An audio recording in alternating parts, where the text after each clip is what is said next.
Bienvenidos a la Cuarta Cámara. A continuación escucharemos una entrevista realizada a Imperator Gómez Dueñas, el hijo oculto de Samael, con su primera esposa, también ocultada de nombre Sara Dueñas. Resulta interesante escucharlo, porque sin querer, y entre risas, nos revela algo que muchos sospechábamos, que Gómez tenía el vicio del alcohol, y el de las mujeres. Escucharemos lo que tiene para decirnos. Hola, ¿qué tal amigos? Los saluda su amigo Gerardo Bellman. Bienvenidos a este programa de la entrevista. Y pues estamos transmitiendo aquí desde Querétaro, México, para todo el mundo. Les damos la bienvenida y les mandamos un gran abrazo a toda esa gente bonita que nos escucha. Y bueno, pues el día de hoy, como siempre, tenemos un invitado muy especial que ya está aquí con nosotros. Algunos lo están identificando, otros todavía no. Antes de decir su nombre, vale la pena para hacer referencia al nombre de su señor padre, un gran hombre, Víctor Manuel Gómez Rodríguez, mejor conocido como el maestro Samael, aún peor. Un gran maestro que dejó una gran huella en el conocimiento gnóstico en este planeta, para que todos aprendamos de esa sabiduría y hacer un mundo mejor, un mundo más digno. Y bueno, sin más preámbulo, vamos a darle la bienvenida y saludar a nuestro entrevistado, que va a ser Imperator Gómez Dueñas. Muy buenas noches, Imperator. Me da gusto saludarte y que estés aquí con nosotros en este concepto de hermandad. Muchas gracias, Gerardo. Muchas gracias por la invitación y estamos aquí para poder dialogar, poder servir. Muchas gracias por aceptar nuestra invitación. Y querido público, pues el motivo importante del día de hoy en esta entrevista es hablar de un tema que se llama El lado oculto del patriarca. Y esto tiene que ver con un libro que lleva precisamente ese título y queremos que nuestro querido maestro nos comparta acerca de este libro que ha de tener un conocimiento muy importante para todos nosotros. ¿Nos puede compartir, maestro, por favor? Bueno, muchas gracias. El hacer este libro fue de alguna manera difícil para mí, porque en un principio no sabía ni de qué iba a escribir. Dije, voy a hacer prácticamente mis vivencias. Y pues al comenzar a hacer mis vivencias, aparece por fuerza el nombre de mi papá. No había alternativa a eso, era absolutamente necesario. Así que se fue desarrollando la historia y empezaron a salir las historias de la familia. Y bueno, ya teniendo esto, dije, pues yo no soy el importante aquí, el importante es Víctor Manuel, es mi papá. Así que empecé a desarrollar, a ir sacando, recabando información, que ya lo había hecho yo desde que vivía mi mamá. Yo a ella le había grabado muchas experiencias. ¿Su mamá se llamaba? Mi mamá era Sara, de su primer matrimonio, sí. Ella es la que me dio de alguna manera mucha información de lo de ellos, porque al final yo viví muy poco con mi papá, fue muy poco, pero tenía todo esto y además mi hermano, que él también podía enriquecer toda esa historia que pues había que seguir desarrollando.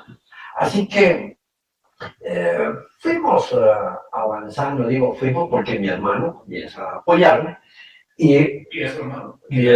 mi hermano es Salomón. Salomón. Sí.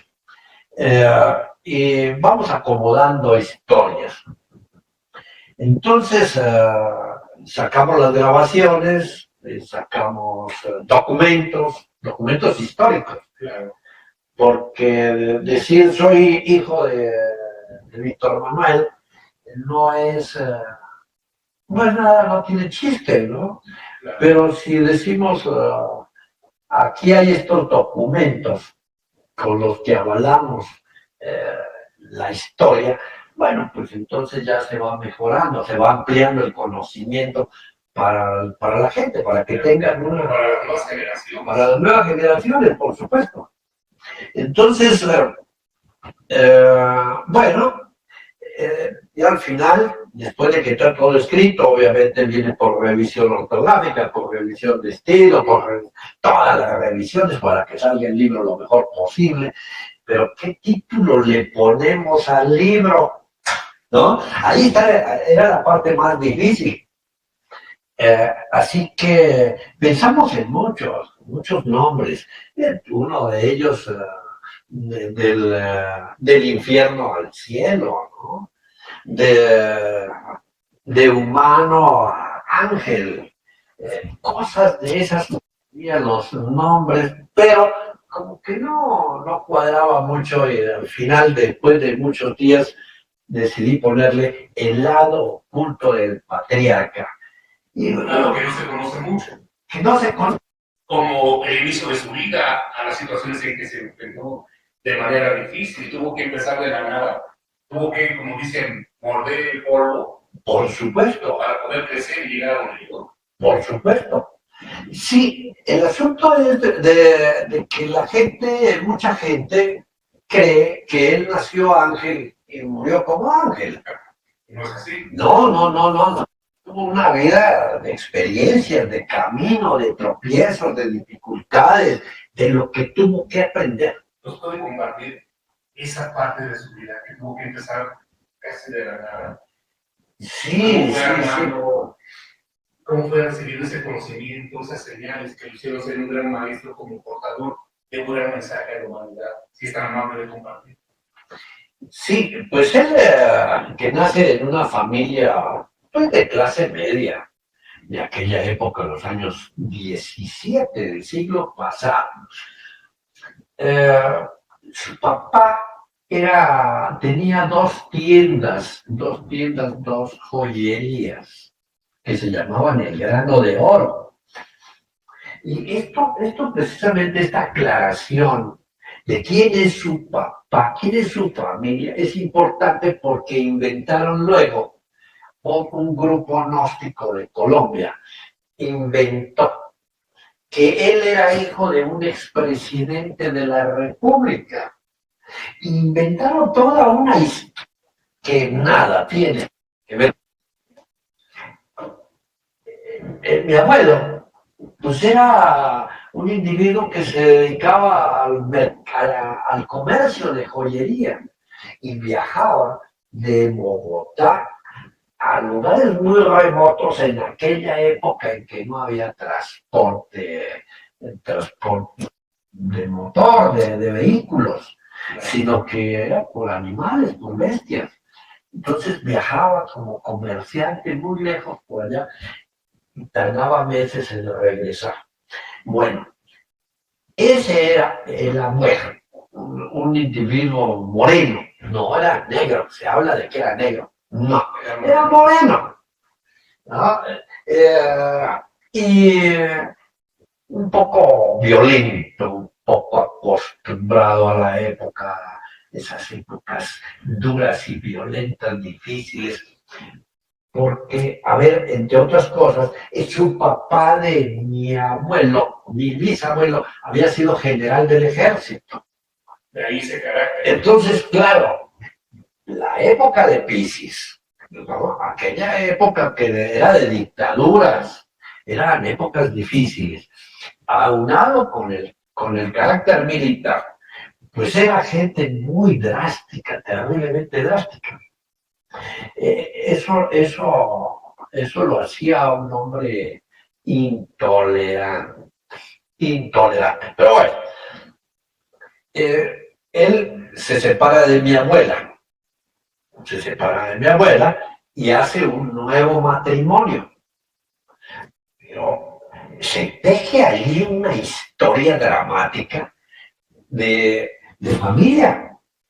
La familia en una situación muy difícil, tanto que una de mis tías, no voy a decir el nombre ahorita, pero una de mis tías se encontró con mi abuela en la calle, se cruzaron en la calle. Mi abuela, cuando vio, esto parece de novela, mi abuela cuando la vio le gritó por su nombre, hija, hija, soy tu mamá. Pero ya la hija no la reconocía. ¿Sí? Me imagino un terrible drama para mi abuela por aquello de que su esposo, mi abuelo, él enfrentó el con la mamá. Él los puso en su contra. Es una historia de familia como muchas familias. ¿Sí?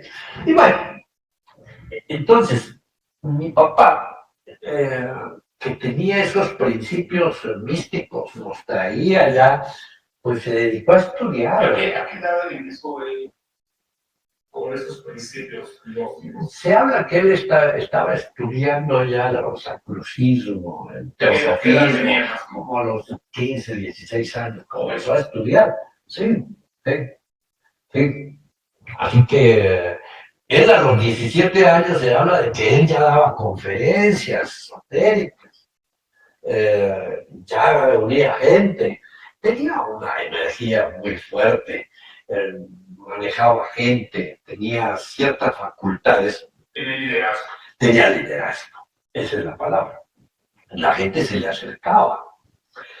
Así que él va creciendo en esa línea. No estudioso de la educación formal, estudioso del esoterismo. Él leía, él se cultivaba, o bien lo leía para recordarlo, ¿no? Pero era muy buen lector. Claro.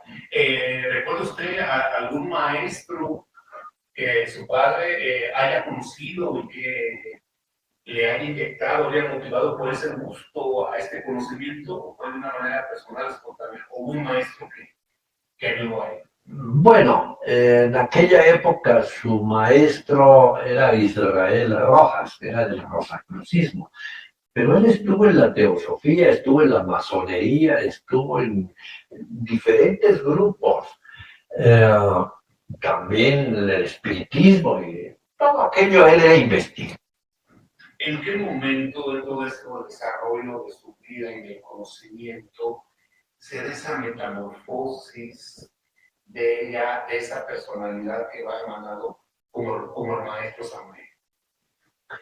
Sí, pues mira, como él viene haciendo una enorme lucha y ya entonces, más o menos a los...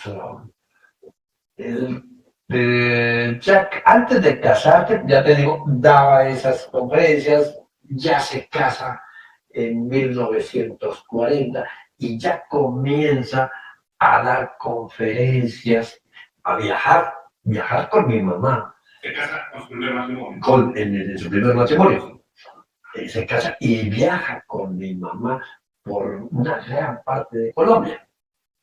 Van en los autobuses aquellos que se movían a 60 kilómetros por hora, por carreteras polvorosas, que no eran asfaltadas ni nada por el estilo, pero ya llegaba a los grupos visitando a la gente para darles conferencias.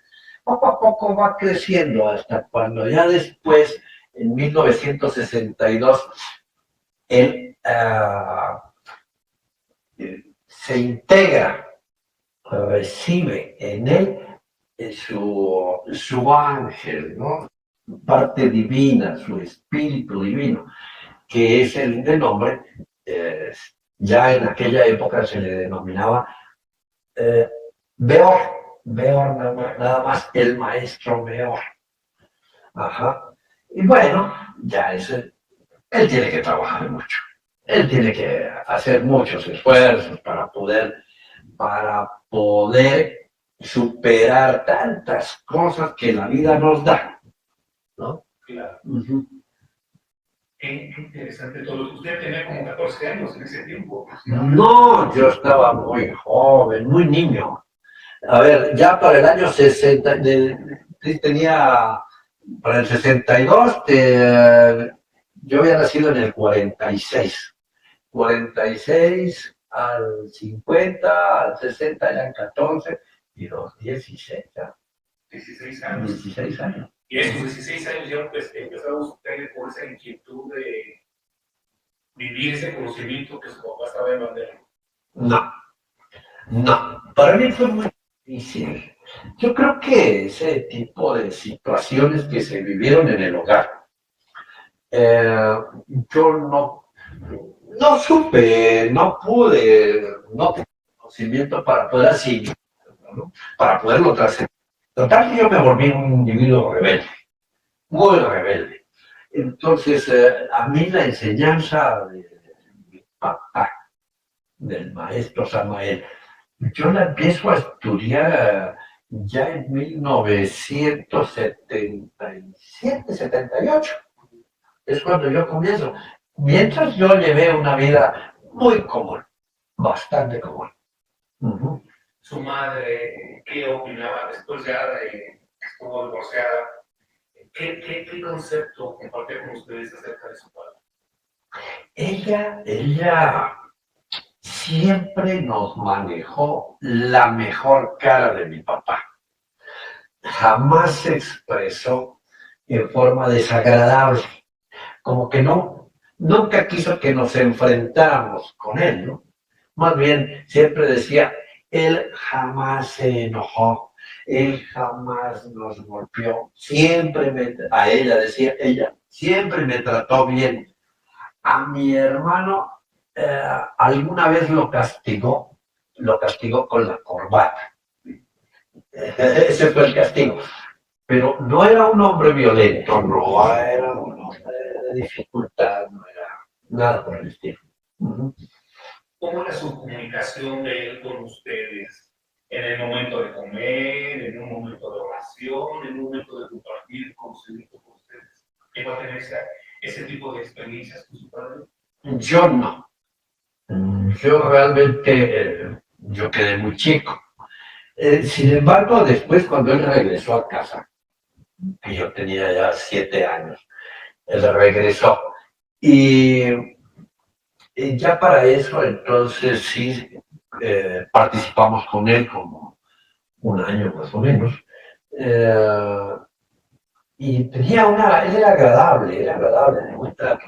Aunque a mí, conmigo no fue tan noble. A mí me castigó una vez porque como él llegó de viaje, estábamos allí en casa, yo tenía que ir a estudiar. Entonces, yo quería estar con él. Yo quería aprovechar y estar ahí con mi mamá, con él, y está divertido, ¿no? Pero resulta que me dijo, vas al colegio.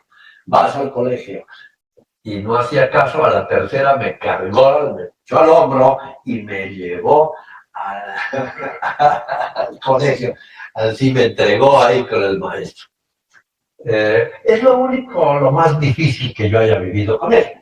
Entonces, lo que convivimos con él fue agradable, sano, limpio, tranquilo. Cuando se divorcia de su mamá y emprende otra etapa matrimonial con su segunda esposa, a partir de esa época en adelante, ¿qué recuerdos le dejó su padre? Mira. ¿Tu esposa se llama?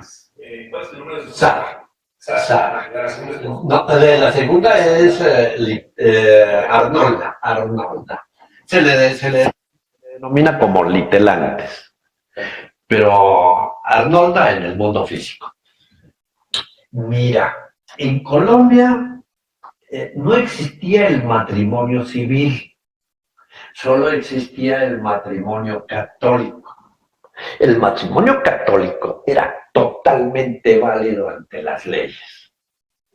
Así que el matrimonio de mis padres, así fue, y se registraba ante una notaría.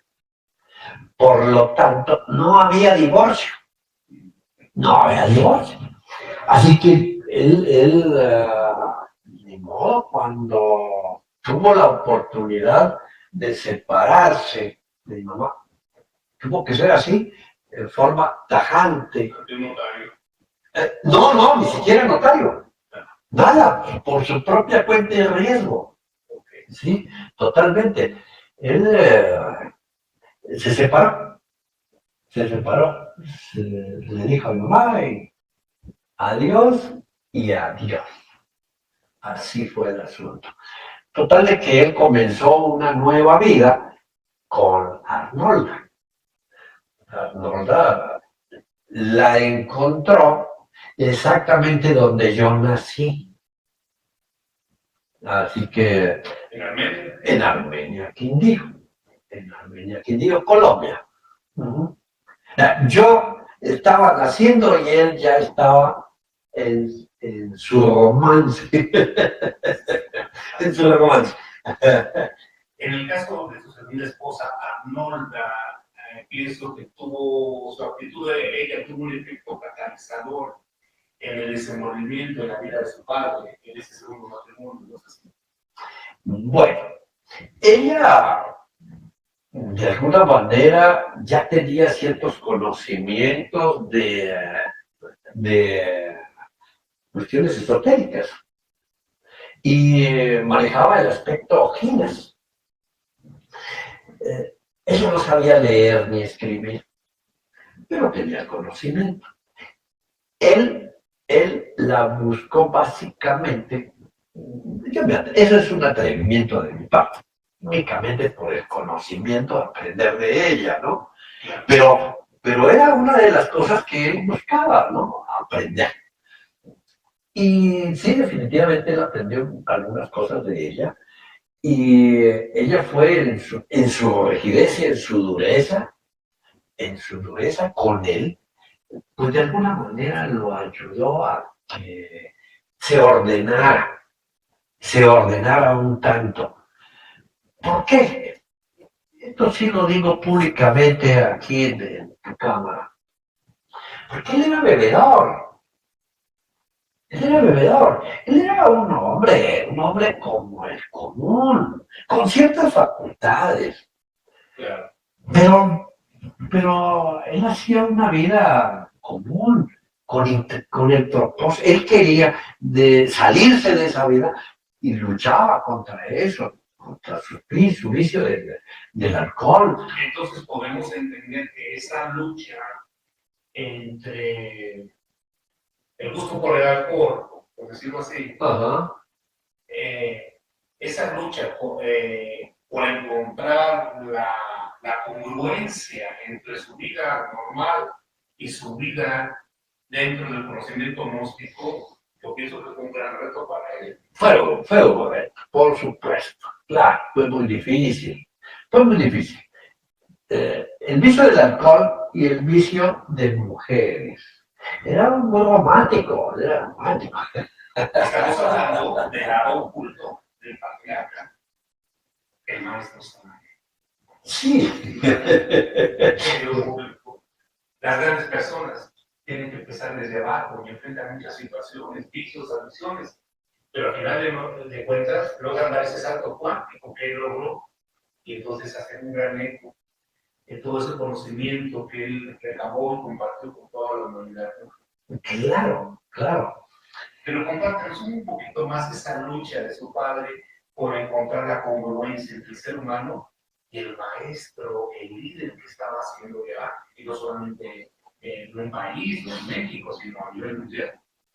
Sí, pues él, después de la separación con mi mamá, pues él también regresa a visitar los mismos lugares, porque iba a buscar a sus amigos por diferentes regiones de Colombia.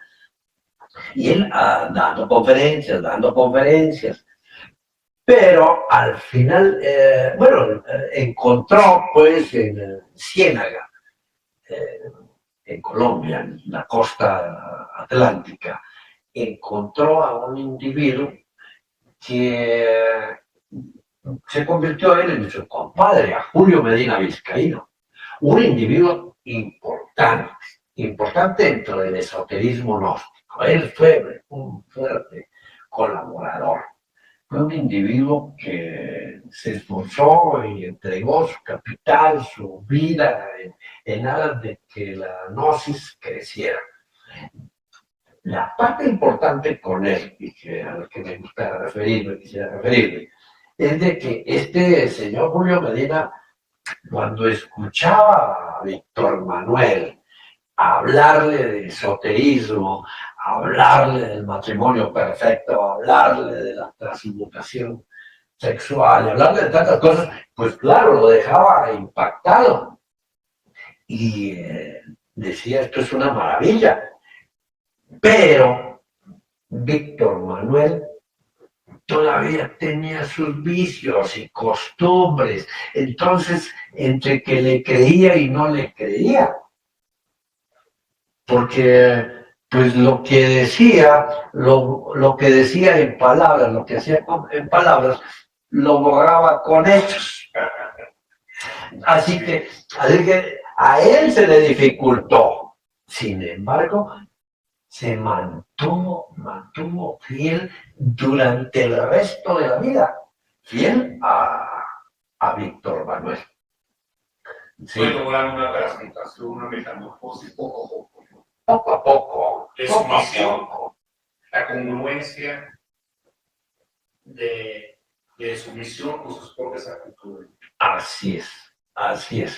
Sí, después él mismo lo dice. Samael, en sus libros ya escritos como Samael, él señala sus errores. Él lo señala. Él dice que él estaba caído, que le había costado mucho trabajo salir del lodo de la tierra. Él es el hombre que salió del lodo. Salió del lodo de la tierra. Él mismo lo dice.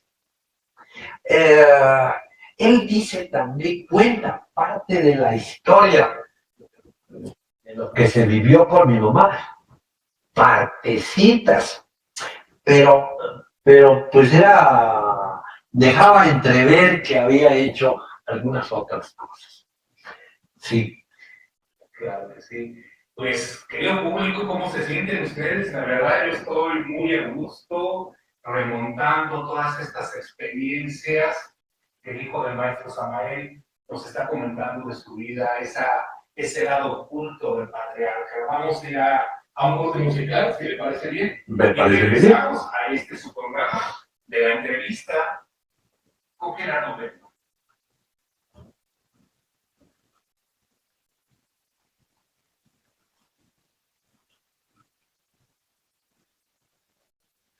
Muy bien, pues ya estamos aquí de regreso en su programa de la entrevista con Gerardo Bellman.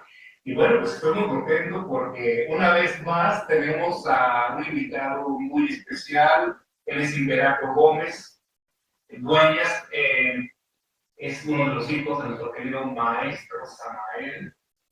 Y pues el día de hoy, el motivo de esta entrevista es precisamente hablar de este tema, de este libro que él está compartiendo para toda la gente, no solamente en México, sino a nivel internacional, y es el lado oculto del patriarca.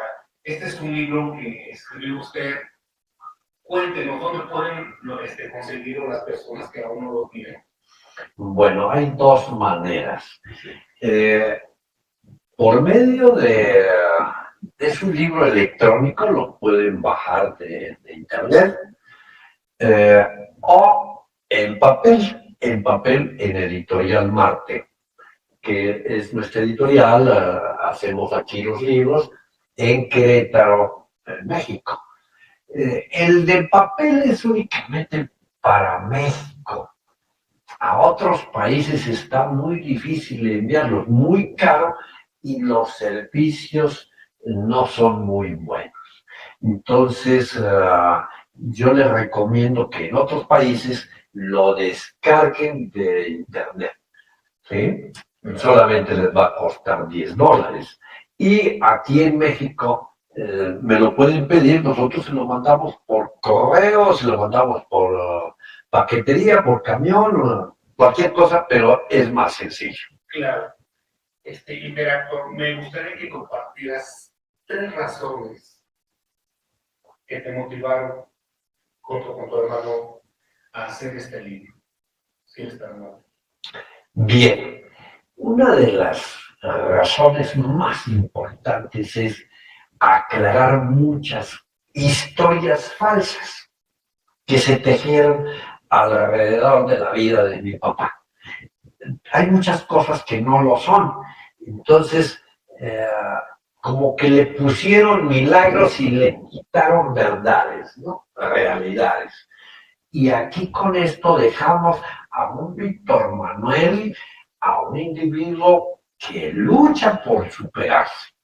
Lo presentamos como es, un individuo. Eso le sirve de ejemplo a la gente, porque, entre otras cosas, hablando de ejemplo, los misioneros que ya lo compraron, la gente, estudiantes que ya lo compraron, me lo agradecen, me felicitan, porque ya le encuentran un sentido, porque ellos se verían desplazados, incapaces de poder desarrollarse espiritualmente, porque veían que el maestro ya volaba, ya era grande de la noche a la mañana.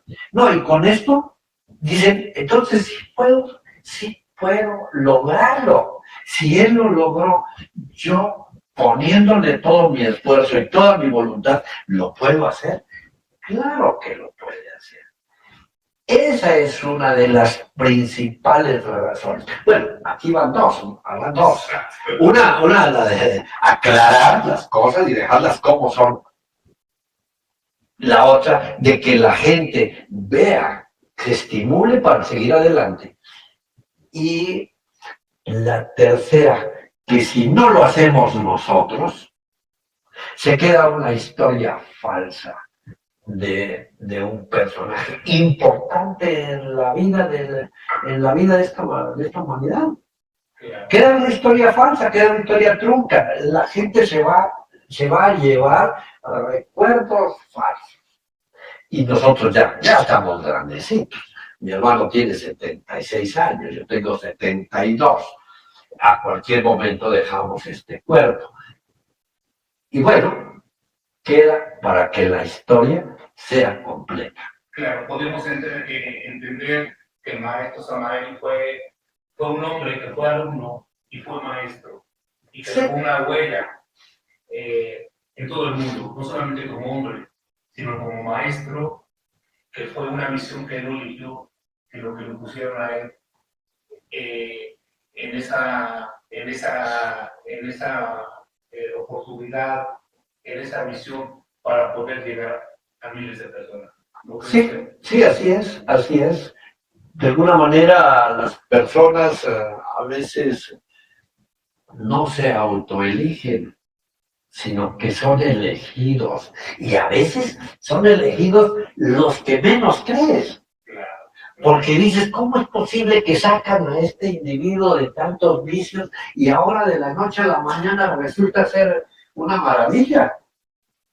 Pero pues así les ha tocado a muchos, ¿no? Claro. Todos los santos tienen su historia. Todos. El lado oscuro, el lado oculto. Bueno, tú es parte de esa transmutación. Sí. La luz. Muy bien. Y usted como hijo del maestro Samael, ¿qué compromiso tiene con usted mismo y con su misión a tener un padre como él? ¿Cómo se redirecciona su misión en relación al legado que... Esa pregunta es estupenda, es maravillosa, me la han hecho varias veces. ¿Cuál es su compromiso?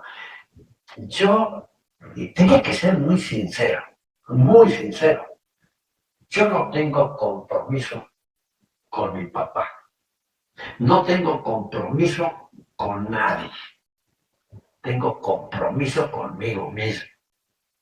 Y mi compromiso es salir de mi ignorancia, salir de mi estado difícil, caótico, terrible, para mejorar mi vida y elevarme espiritualmente. Me ha costado trabajo, pero sí le he hecho la lucha. Yo no puedo asegurar de que tengo un compromiso con él, así que porque él es mi papá. No. Pero sí,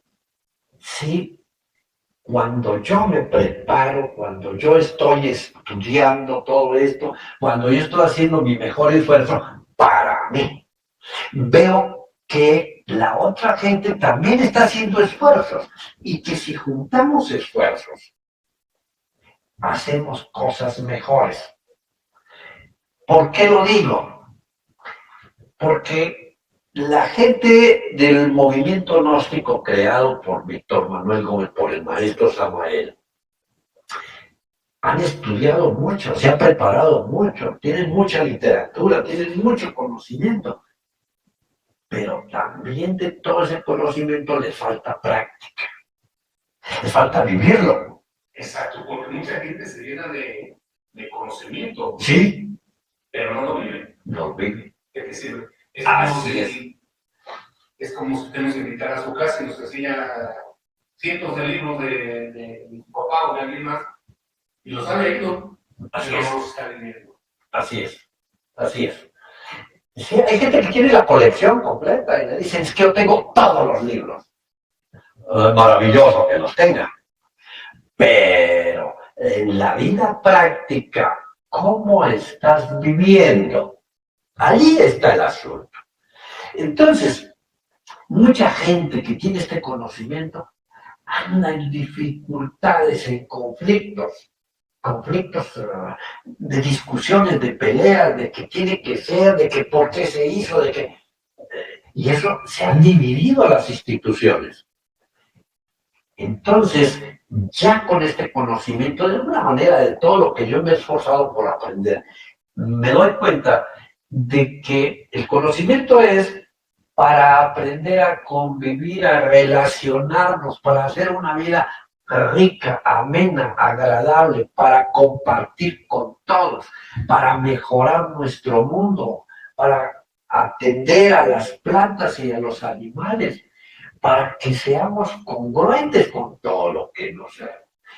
Eso es. Claro, en este caso, el conocimiento de la gnosis, ¿qué tanto ha transformado la vida y la conciencia de Imperator?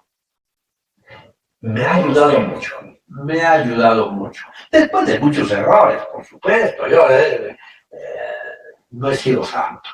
He hecho muchas cosas, pero de todas esas he venido aprendiendo, he venido relacionando con lo que he estudiado, con lo que he leído, lo he ido acomodando en mi vida. Claro, sí. Con el paso del tiempo, muchas instituciones, llámese fundaciones, asociaciones, confederaciones, han seguido pues embanderando este conocimiento que dejó no solamente el maestro Samael, sino los grandes maestros dentro de este conocimiento de la gnosis. En el caso de usted, como hombre, como ser humano, como su hijo del maestro Samael, ¿usted pertenece a alguna asociación, fundación o confederación? No pertenezco en exactitud a alguna asociación, institución, pero colaboro con todas. ¿Sí? En razón de que comparto con mucha gente a nivel América, nos dimos a la tarea de formar la Federación Gnóstica de México y la Confederación Mundial. Entonces, dado que Esto a raíz de que si tenemos este conocimiento, pues unámonos, ¿por qué nos peleamos? Y la gente lo comprendió perfectamente, la gran mayoría. Los estudiantes, muchos misioneros dicen, sí, es cierto, ¿por qué nos peleamos? Y esto es para, hablamos de amor, ¿no? Hablamos de amor. Y bueno, dijeron, entramos. Nos parece correcto. Nosotros lo hemos querido promover, nosotros lo hemos, eso me dice gente, nosotros lo estábamos promoviendo, nosotros queríamos hacerlo, nosotros hemos golpeado puertas, pero no habían logrado desarrollarlo. No sé por qué motivo, quizás por la desconfianza básicamente de la gente. Pero en el momento en que nosotros, mi hermano y yo, junto con otro amigo, Carlos Cor, ahora es mi compadre, golpeamos puertas, sí, y se prestaron. Así que de esta manera ya se generó la Confederación Mundial. Está registrado allí la Federación de Perú, Federación de Colombia, Federación de México, El Salvador está construyendo ya su federación, Guatemala está también haciendo su esfuerzo por consolidarse, y Chile también, en fin, ya son varios países los que se van sumando. Se está haciendo todo, se está gestando todo un engranaje de todo ese tipo de, vamos a decir, de organizaciones a favor de este gran conocimiento de la conciencia. Usted lo sabe que en estos momentos estamos viviendo una transformación planetaria que se da cada 26.000 años, donde entra una crisis, no solamente en el planeta Tierra, en la Pachamama, que se está reacomodando, por eso hay fenómenos naturales como terremotos, tsunamis, etc. Sino estamos también en un momento de transformación como persona, como familia, como país y como todo el mundo. Sí. En estos momentos planetarios, ¿usted de qué manera, muy directa y muy clara, va a participar en ese despertar de la conciencia que todos necesitamos a través del conocimiento de la conciencia? Sí. Mi propósito es seguir colaborando con la Federación y Confederación, ir llamando a la gente a la unidad y además, algo muy importante, invitar a la gente al servicio, a servir, porque ¿qué hacemos con tanta información, pero nos quedamos encerrados con ese conocimiento?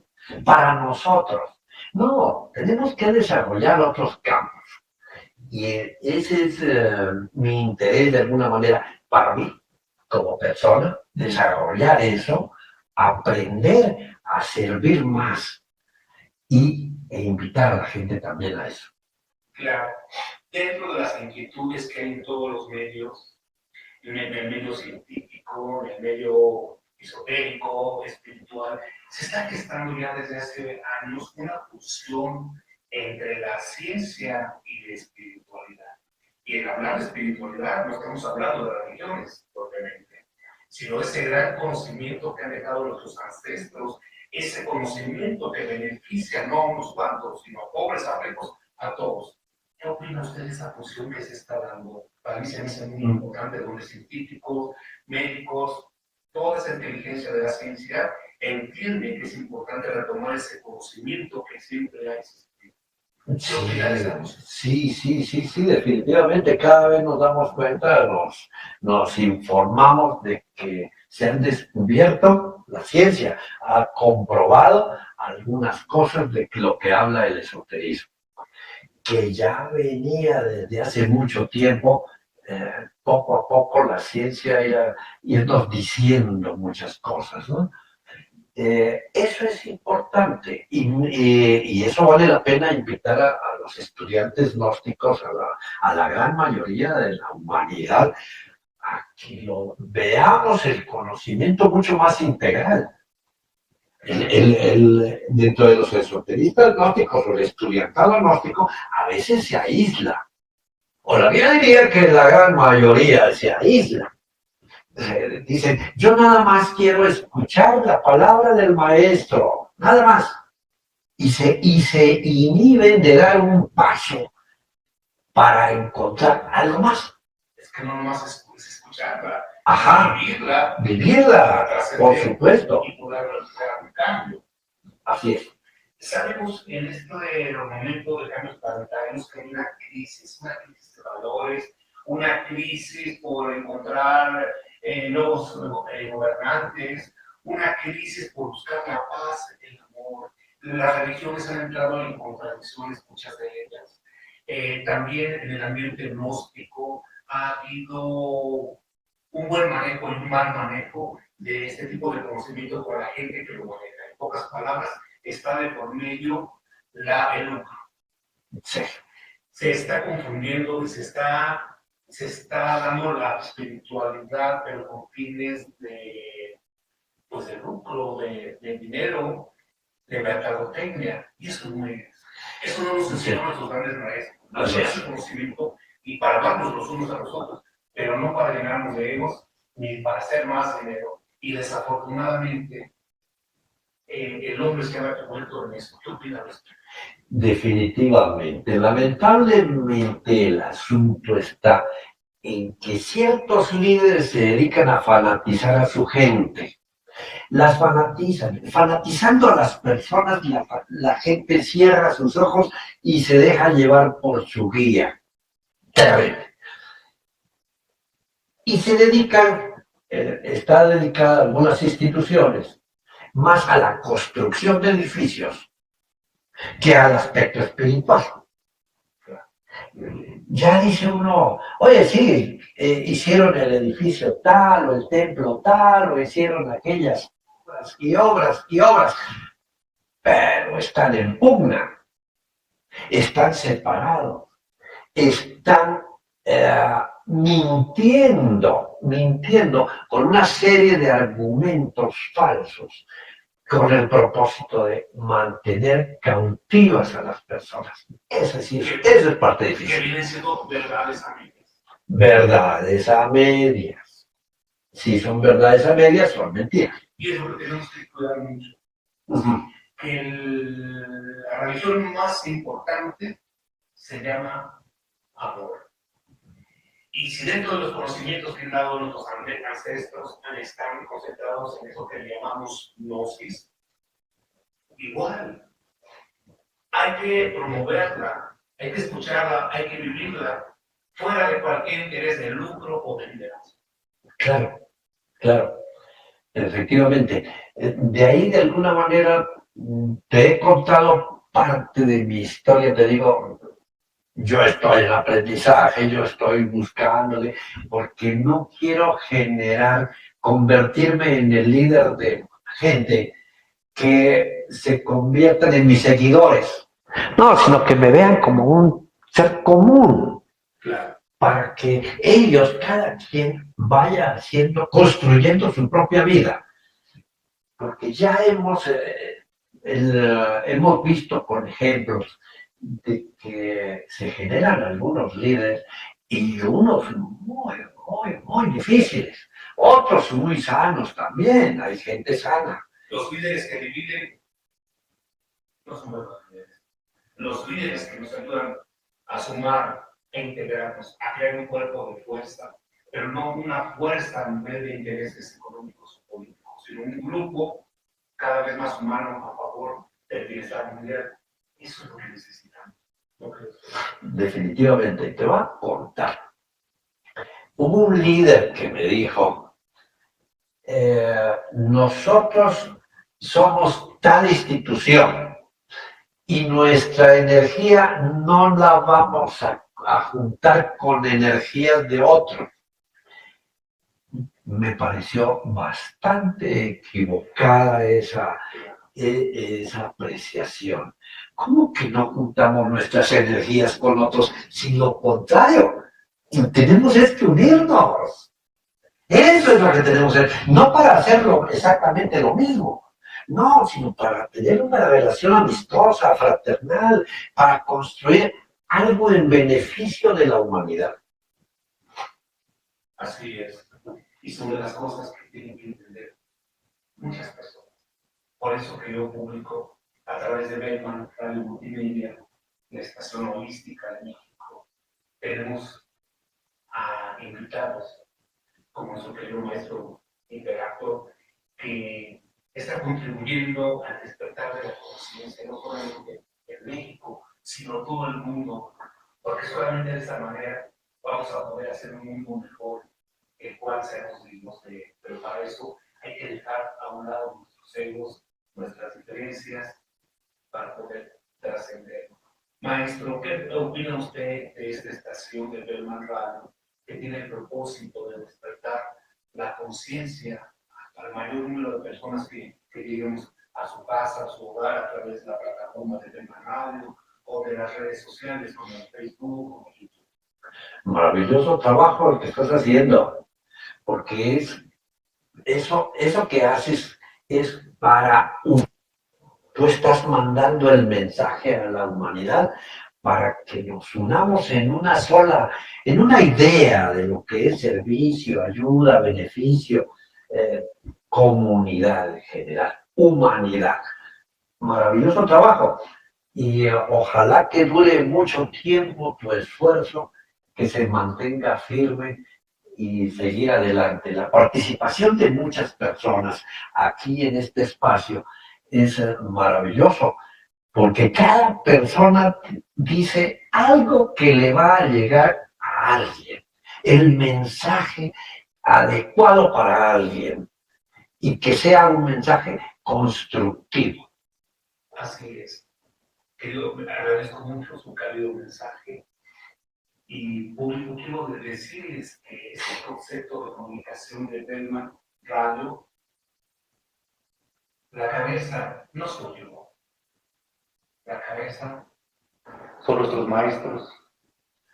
maestros que están allá arriba, nuestros maestros como usted que está aquí, todos ustedes que nos escuchan, somos todo un engranaje que sumando esta buena vibración de amor hacia todos, utilizando el gran conocimiento de nuestros maestros, vamos a poder dar ese salto cuántico que nos merecemos y también nuestro planeta Tierra.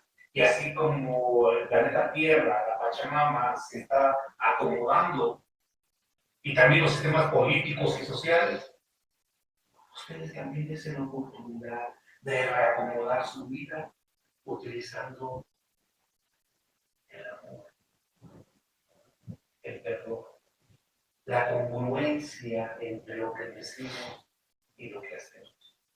Maestro, yo le agradezco que ha estado aquí con nosotros. Esto no será la primera vez. Este es un espacio de comunicación para toda la gente como usted que tiene que decir algo. Me gustaría despedir esta entrevista con algún mensaje, algunas palabras de usted en estos momentos de transformación planetaria, donde hay muchos miedos, muchas fobias en todos los lugares, porque hay muchas cosas inciertas y hoy más que nunca tenemos que unirnos. Sí, es necesario tener esa voluntad para seguir estudiando, para seguir practicando, para servir a los demás. Eso es básico. Y si le luchamos continuamente en este propósito, pues vamos a lograr, vamos a tener resultados. Y los resultados se comienzan a ver en la familia. En uno, la familia, los amigos, nuestra comunidad, el planeta. Así es, así es. Pues muchas gracias por estar aquí con nosotros. Muchas gracias, muy amable. Muchas gracias a ustedes, querido público, y les mando un fuerte, fuerte abrazo. Y recuerden que dejen de criticar a los demás. Vamos a criticarnos a nosotros mismos. Vamos a analizarnos para crecer y seamos el ejemplo que queremos ver en el mundo. Un gran abrazo y que Dios todo el día. Namaste.